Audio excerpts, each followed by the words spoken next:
17,000 കുഞ്ഞുങ്ങളെയാണ് Israel അവരുടെ ആക്രമണത്തിൽ ഇല്ലാതാക്കിയത്. 17,000 എന്നത് സയനിസ്റ്റ് ഭീകരസേന ഗാസയിൽ കൊന്നൊടുക്കിയ കുഞ്ഞുങ്ങളുടെ യഥാർത്ഥത്തിലുള്ള എണ്ണമാണ്. ഗാസ തെരുവുകൾ കുരുന്നു രക്തത്താൽ ശരിക്കും നിറഞ്ഞിരിക്കുകയാണ്. ആ ചോരക്കളത്തിൽ ആർമാദിക്കുകയാണ് ലോകത്തെ ഏറ്റവും ക്രൂരമായ ഭീകരസേന ശരിക്കുമെന്ന് പറയാം. ഗാസയിൽ വെടിനിർത്തൽ കരാർ ലംഘിച്ച് ഇസ്രായേൽ ആക്രമണം പുനരാരംഭിച്ച ശേഷം ഒരാഴ്ചക്കിടെ 270 കുട്ടികൾ കൊല്ലപ്പെട്ടതായി കഴിഞ്ഞ ദിവസം പുറത്തു വന്ന കണക്കുകളിൽ നിന്നും വ്യക്തമായിരുന്നു.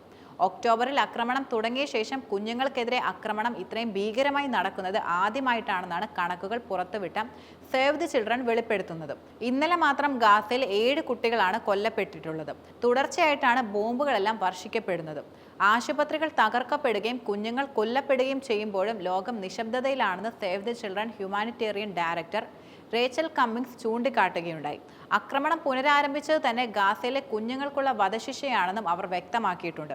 കിടന്നുറങ്ങുന്ന കുഞ്ഞുങ്ങൾക്ക് മേലേക്കാണ് തീനാളങ്ങളായി മരണം പെയ്തിറങ്ങിയത്. എല്ലാം നഷ്ടപ്പെട്ട് ശൂന്യമായ ആകാശത്തിന് കീഴെ ഒരു മേൽക്കൂരയുടെ തണൽ പോലുമില്ലാതെ കഴിയുന്നവരാണ് ഈ കുഞ്ഞുങ്ങൾ എന്നത്. നാളുകളായി ഭക്ഷണം കഴിക്കാതെ വെള്ളം കുടിക്കാതെ ഉറക്കത്തിന്റെ ആഴങ്ങളിലേക്ക് തളർന്നു പോയവരാണിവർ. ഈ കുഞ്ഞുങ്ങളിലേക്കാണ് എല്ലാം തകർക്കാൻ മാത്രം പ്രഹരശേഷിയുള്ള ടൺ കണക്കിന് ഭാരമുള്ള ഉഗ്രൻ ബോംബുകൾ ഇസ്രായേൽ വർഷിച്ചത്. ഗാസ സർക്കാർ മധ്യവിഭാഗം നൽകുന്ന വിവരങ്ങൾ പ്രകാരം യുദ്ധം തുടങ്ങിയതിനു ശേഷം ഇതുവരെ കൊല്ലപ്പെട്ടത് 17,000-ഓളം കുട്ടികളായിരുന്നു.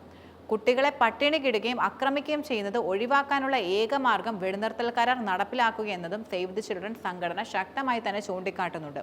വരും തലമുറയെ ഇല്ലാതാക്കുക എന്ന ലക്ഷ്യത്തോടെയാണ് ഇസ്രായേൽ കുഞ്ഞുങ്ങളെ ലക്ഷ്യമിട്ട് ആക്രമണം നടത്തുന്നതെന്നാണ് നിരീക്ഷകർ എല്ലാം തന്നെ ചൂണ്ടിക്കാട്ടുന്നത്.